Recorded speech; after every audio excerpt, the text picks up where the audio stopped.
So for years, I've talked about the idea of what I call a three-legged bar stool, and we have to cut our fossil fuel use and go to a clean energy society as quickly as possible. But we're too slow to just do that alone, I argue, and we need to remove carbon from the atmosphere and ocean systems. Carbon dioxide removal, I say that's vital, and also the third leg is that we need to cool the planet to buy us time to do all these other things because these other things aren't happening quickly enough.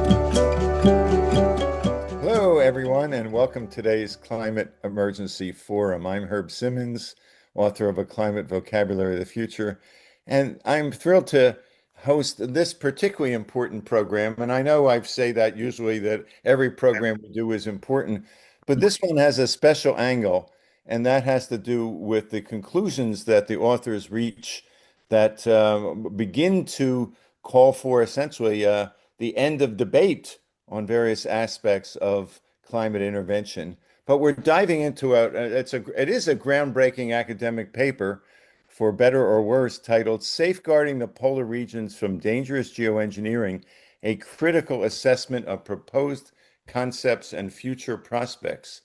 It's authored by 25 climate scientists. I know of several of them. They're very eminent from around the world. It tackles the pressing issue of which geoengineering techniques that are aimed at slowing, stopping, or even reversing the loss of sea ice are effective. But what makes the paper extraordinary is its bold stance. In the abstract, the authors state unequivocally that the assessed geoengineering approaches are not feasible, and not only are they not feasible, but that further research into these techniques would be an ineffective use of our limited time and resources. And I don't know about Paul and Peter that I'll be introducing soon. I've never heard of that in a paper. They emphasize that these ideas must not distract from the urgent priority of reducing greenhouse gas emissions. This is a rare and powerful moment in academic literature, essentially calling to end the debate on these approaches. So we'll explore the evidence behind these claims of infeasibility. We'll unpack the science that led to this conclusion, and we'll delve into the ethics of attempting to shut down research and debate on a topic as critical as Arctic sea ice loss, which has profound consequences for every person on the planet, now and in the future. Can we literally afford to close the door on potential solutions? Or is this a necessary refocus on emission reductions? We invite you to stay with us until the end, where we'll wrap up with a short presentation on some of the biggest climate news programs and stories from the past few days. So thanks for joining us, and let's get started. And I'm delighted, as always, to introduce Paul Beckwith. Paul is a climate system scientist who lives in Ottawa and has taught at universities in the Ottawa area and hosts the very popular YouTube channel with over 1,000 videos on every aspect of the climate crisis. Paul, what struck you after reading this paper, which I might add was just published in September of this year? Yeah, well, I don't want to be completely negative about this, so I'll talk about a few things that are good in the paper. And that is, it does describe how the climate system is breaking down with a lot, there's a lot of emphasis on the poles and Arctic and Antarctic, and it goes into all of the nasty things that are happening with the climate, and it says that we're, heading rapidly to 3 degrees Celsius, although it says by 2100. I would argue that's more like by 2050 even. And it talks about the necessity to reduce fossil fuel emissions, which nobody here would disagree with, or our viewers would disagree with, although they say that needs to be done at the expense of all other things, essentially. They try to push a one-legged bar stool, which we know is unstable. It doesn't work. It's going to topple over. So for years, I've talked about the idea of what I call a three-legged bar stool, and what Healthy Planet Action Coalition calls a climate triad. And that is, of course, we have to slash fossil fuel emissions. We have to cut our fossil fuel use and go to a clean energy society as quickly as possible. But we're too slow to just do that alone, I argue, and we need to remove carbon from the atmosphere and ocean systems. Carbon dioxide removal, I say that's vital. And also, the third leg is that we need to cool the planet to buy us time to do all these other things because these other things aren't happening quickly enough.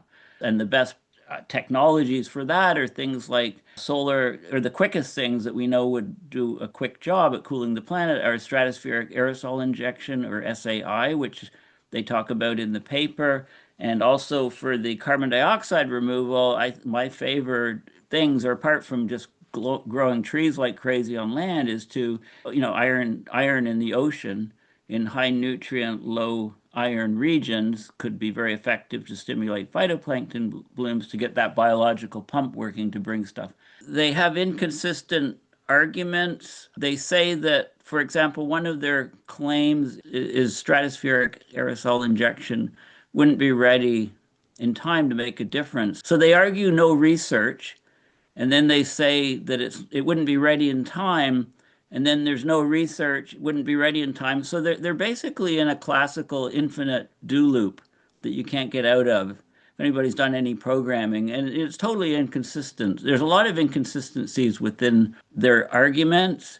They say the planet is going to heck in a handbasket, but reducing emissions is enough. It's gonna do enough, and we're actually gonna do it. If we do it by a certain time, we'll be okay. But there's no signs of that. In fact, all of the signs in today's world are going in the opposite direction, and they don't talk about the scale of things. So they talk about small issues, and they talk about environmental damages to the polar regions if we do SAI. Well, what about environmental damage to the entire planet? What about our ability to live on this planet if we just let climate change continue to accelerate? Like I said, there's some good parts in it. And also, there is an emphasis way too much on harebrained, crazy schemes, which I agree will never work. And I'm talking about curtains to stop water going under Antarctica or Arctic. I mean, the scale of those, the cost we'd never be able to do it. And then as the glacier retreats or moves forward, your whole money is wasted. They talk about, ice brightening with glass beads. And, there's people, we need to study those things to find out whether they'll work or not. But there's equal emphasis on five different schemes. And SAI, I think most people agree that that's something that would actually work very quickly because we see volcanoes going off and we see the results of. And they talk about really long time scales of that never being achieved. They talk about the problem of if one country does it, it affects other countries, or one coalition can do it. Actually, one person can do it. One billionaire can do it because they talk about the money that would be required to actually cool the planet. And they argue it's the 18 billion per year figure to offset 1 degree Celsius comes up many times. So I think it's pretty clear where I stand personally. I can't speak for the whole group, but I've talked about the three-legged bar stool. We need to absolutely do all of those things. And they argue basically for a one-legged bar stool, which is stable and risky. We're talking about the survival of people on the planet here. Thank you, Paul. You gave us a very balanced view. I understand Peter will have us an even sharper perspective. What strikes me is that we've talked recently about groundbreaking paper by Dr. James Hansen and his colleagues several times as part of talking about the really important, somewhat depressing conclusions that he reaches. We've also talked about the fact that the media have barely picked up his conclusions and his recommendations. You have to look far and wide to see, other than The Guardian and some specialized climate magazines and journals. But yet, for this particular paper, which, as Paul has articulated so well, and I'm sure Peter will next, has, extreme deficiencies. It has been picked up by over 100 major media outlets, including Le Monde, Der Spiegel, CNN, etc., all over the world. So the headline is going out all over the world that geoengineering is infeasible and we shouldn't even research it anymore in the Arctic. That's the message that the casual listener or viewer will get, and not the other side of the story. So at least we can do in our own small way to try to present not necessarily the other side of the story, but what we feel is the objective side of the story. So with that, as always, I'm delighted to introduce Dr. Peter Carter. Hello, Peter. You're coming from the other end of Canada, British Columbia. You are a retired medical doctor. You founded the Climate Emergency Institute. You're an expert reviewer for the IPCC, and I know you have some strong feelings about this paper. So let me turn it over to you. Thanks, Herman, and thanks, Paul. Yeah, I very much agree with actually what Paul was saying. Maybe I feel a little bit stronger about it with respect to the situation we are really in. Paul is right that the paper gets off to an excellent start because it says this. It says that fossil fuel burning is heating the planet with catastrophic consequences for its habitability and for the natural world on which our existence depends. Yeah, this is what we should be looking at, but actually, this paper loses sight of that. I mean, it goes down all sorts of avenues and places that have got scientifically nothing to do with what the paper's title is. So, the paper's title is Safeguarding the Polar Regions from Dangerous Geoengineering. A paper should be providing all the evidence for science and for us to determine, how safe and how dangerous these things are. We definitely have a balance of situations here. So they look at planetary cooling, whereas their paper is talking about polar cooling. So this is a very long paper, and that's the reason why. They look at Antarctic cooling as a reason for dissing cooling of the polar regions. I mean, we are having catastrophic, irreversible consequences already. We're only at 1.5 or 1.3, if you want to look at it a different way. The future, as a paper by my colleague Bill Riddle said, our future is bleak indeed. What this paper has done then, it's banned cooling of the Arctic and it's banned all of the other forms of cooling, which has got nothing to do with the paper, as I say. There will be no research, there will be no progress or actions on cooling of the Arctic following this paper. It just cannot happen. There are 40 authors.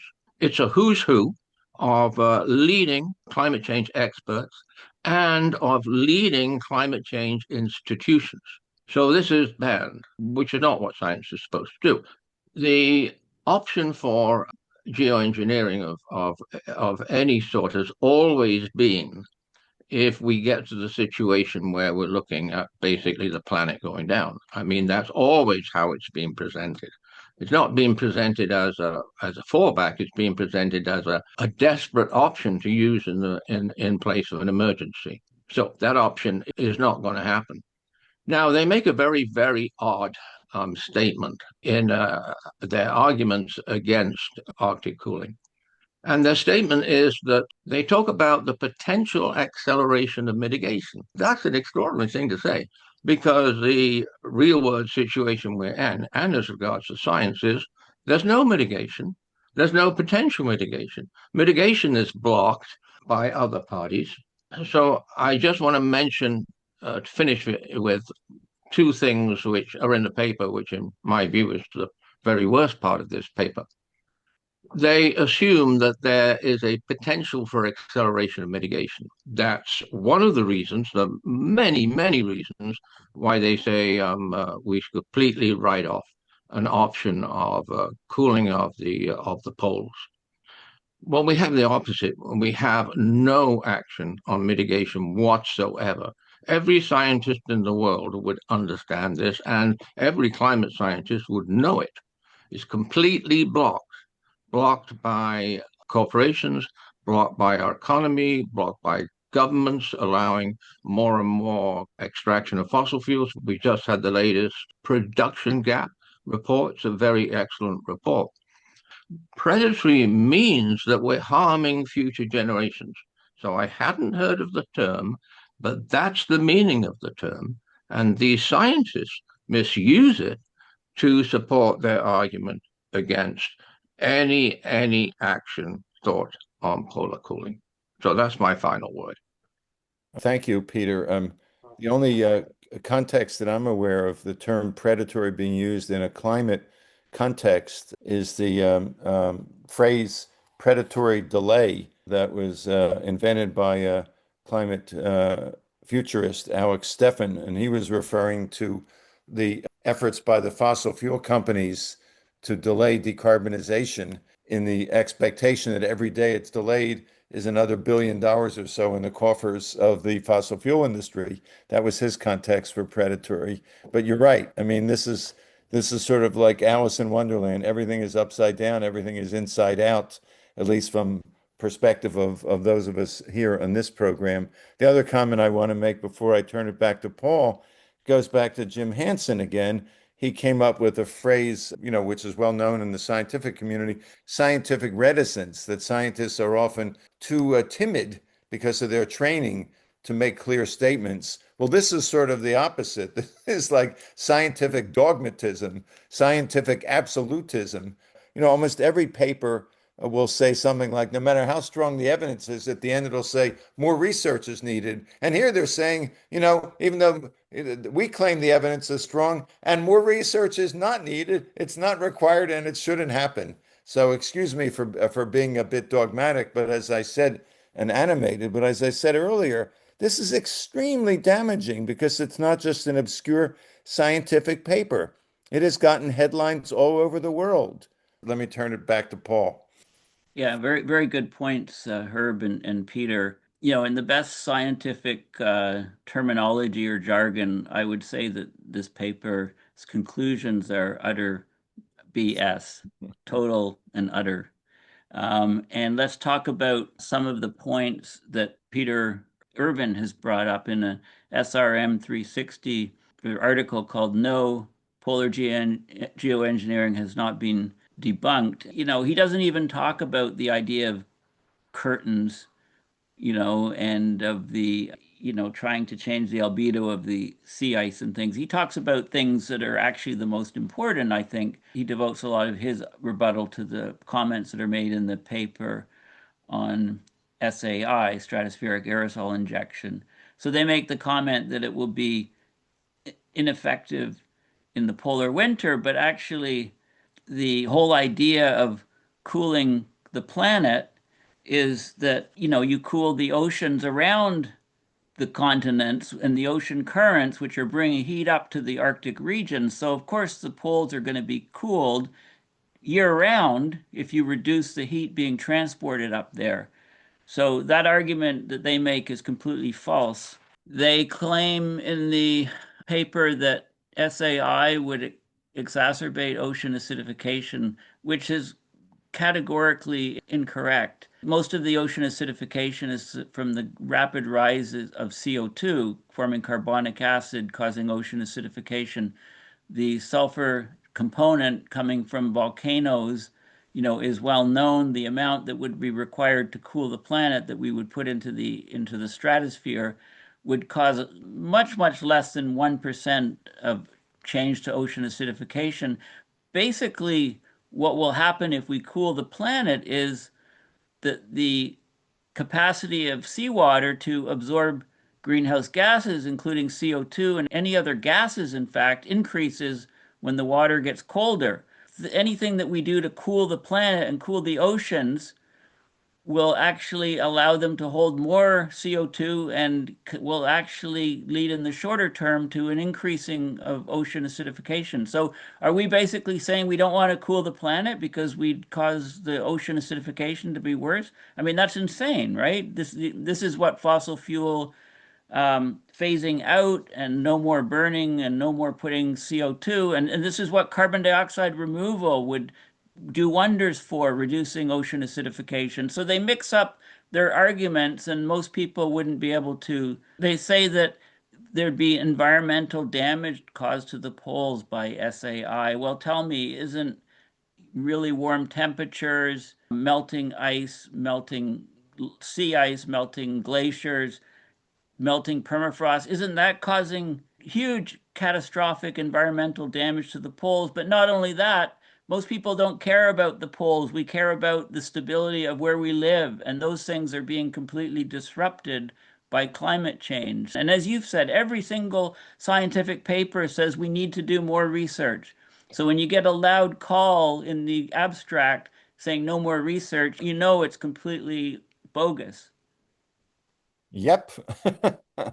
So, I'm laughing not because there's anything funny about this, but because of again, the outrageous consequences of a paper like this. But let me turn it back to Peter for your additional thoughts. I'll just go through two little lists which are in the paper. Okay. First one is what's happening to the Arctic. And all of this is correct. Unprecedented loss of sea ice extent and volume. Oh, and by the way, we do have one paper. No, we got two papers that would tell us what happens when all the Arctic sea ice disappears. According to one of those papers, that would be equivalent to adding 1 trillion tons of CO2. That's what happens to the whole planet if the Arctic sea ice goes, which it's going to go. Second in this list, changes in snow duration extent. Third, widespread permafrost thaw. They don't mention, of course, the inevitable greenhouse gas emissions from thawing permafrost, which we've got already. Next on the list, glacier retreat. That's significant to sea level rise. Next, accelerating Greenland ice loss. Next, increasing wildfires, yes, in the boreal forest. And next, profound ecosystem changes. So they're right on that. That's what's happening. But that definitely argues for us being able to have the capacity to do absolutely everything, right? My next little risk is the risks relating to polar cooling. One, technological availability. No, that's got nothing to do with science. And that's actually a value judgment. Logical feasibility. Feasibility has nothing to do with science. Next, number three, cost. Cost has nothing to do with science. Next, predictable adverse consequences. That's science, but as Paul mentions, I mean, we've got the Arctic changing faster than it's ever changed before. Next, we have environmental damage. That's a poor weighting of the effects of really doing nothing, because that's what this would mean on the entire planet. Complete biosphere collapse of all the environments, And the last one is scalability. Scalability got nothing to do with science, right?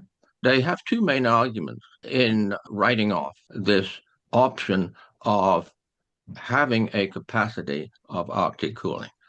So I just want to read out, quote, this statement from the paper. Not only do proponents of geoengineering underestimate the potential for accelerated mitigation. That is completely absurd and completely wrong, because everybody knows that nothing is being done for mitigation, because mitigation has been blocked. And these same scientists, by the way, are really doing way less than they could do in order to accelerate mitigation. Because, as I try and say often, the IPCC science says that global emissions of greenhouse gases have to be in decline 2000 to 2025 at the very latest, right? No scientist has repeated this. I don't understand where the science is coming from. I guess that would be my final point. Oh, and the other predatory quote, I'll give you that quote. Here we highlight two moral hazards associated with geoengineering: complacency and predatory delay. Well, as actually I think Herbert Paul explained what predatory delay really means, and it's the delaying of mitigation, which, as I say, is being blocked. So I don't think this predatory language is appropriate in this paper. Well, thanks, Peter, for your passion and Paul's passion on a paper that really deserves more attention of the kind we're giving to it, as opposed to the attention it has gotten uncritically from major media all over the world. With that, I just want to, as we've started doing in the past few weeks, just give some brief updates on some of the latest climate news, no particular order of importance, but actually the first one is extremely important. And that is last week, China finally issued their 2035 climate NDC, their determination of what they intend to do. And of course, China has enough emissions to equal that of the US, Europe, South America, and almost half the rest of the world. It's way up there. And basically, they're calling for emissions to decline by 7 to 10% below their peak, however they define that, by 2035, which most of the folks that I've read were very disappointed that it wasn't more aggressive. I guess we should have a certain amount of appreciation for what they've done. There's also an article that really moved me personally that I happened to see about the first village in India that was relocated away from the sea because of rising sea levels. You know, a village like most in India that is very poor, and they were relocated 10 kilometers inland. And they interviewed some of the people living there now. And one woman, a grandmother with many kids and grandkids, said the place where she is now living, she calls it an alien land where nothing grows except their woes. The rising expenses, forcing them to turn to money lenders, all sorts of problems by being in this sort of alien place that was not designed to have a village. And of course, this is just the beginning of what will probably be story after story about villages and communities being forced to relocate voluntarily or otherwise in the future there. One sort of interesting statistic that was announced a couple of days ago, since we are now 10 years literally past the Paris 2015 climate accords, it being 2025, somebody looked at the percentage growth in emissions for the decade before Paris, i.e., 2005 to 2015, and compared it to this 10 years after Paris. And they found that emissions have grown 1.17% since the Paris Climate Accord versus 18% in the decade before. So that's still not a decline in emissions, which is required, but to the degree to which this is causality and not just correlation, it may well be that the climate accord reached in Paris has had a notable impact, though nowhere near what is required. And that's at least a little heartening that it may not have been a complete waste of time. On a science paper that was issued, they looked at solar panels installed in an alpine meadow on the Tibetan plateau, and they found that the panels themselves increased local warming in the summer and in daytime, but increased cooling in the winter at night, extending the period that the soil stayed frozen by up to 50 days. So as we look at solar panels, particularly those in fields and maybe those on roofs, it looks like we need to look at their cooling and heating impact indirectly, as well as the energy that they generate. Lastly, in the Amazon, interestingly, at least to me, a study came out showing that the average size of trees in the Amazon rainforest has been steadily increasing as carbon dioxide levels have risen, meaning these larger trees play a more important role in determining whether the forest can remain a carbon sink. So at least in a short run, the extra carbon dioxide is leading to additional growth. What the second and third knock-order effects and how long that will last should give us pause, and we certainly shouldn't take too much comfort from that. So with that sort of latest news, again, thanks to Peter and to Paul, and we hope people will take what we've talked about today to heart as you analyze papers. And as always, we ask you to like the channel, to subscribe, to post your comments and your questions for future programs there. Please forward this program to your friends and your colleagues, and go to our website, climateemergencyforum.org. Lots of interesting articles, and a particular feature of it that is of great interest to us, which is the donate button. And if you can choose to donate even a modest amount, that will help keep us going. Let us remind everyone we have over 200 programs that have been recorded on every aspect of the climate emergency. And as far as we know, we are one of the very few and maybe the only program on YouTube that is all climate emergency all the time. So with that, thanks as always, and we look forward to seeing you next week.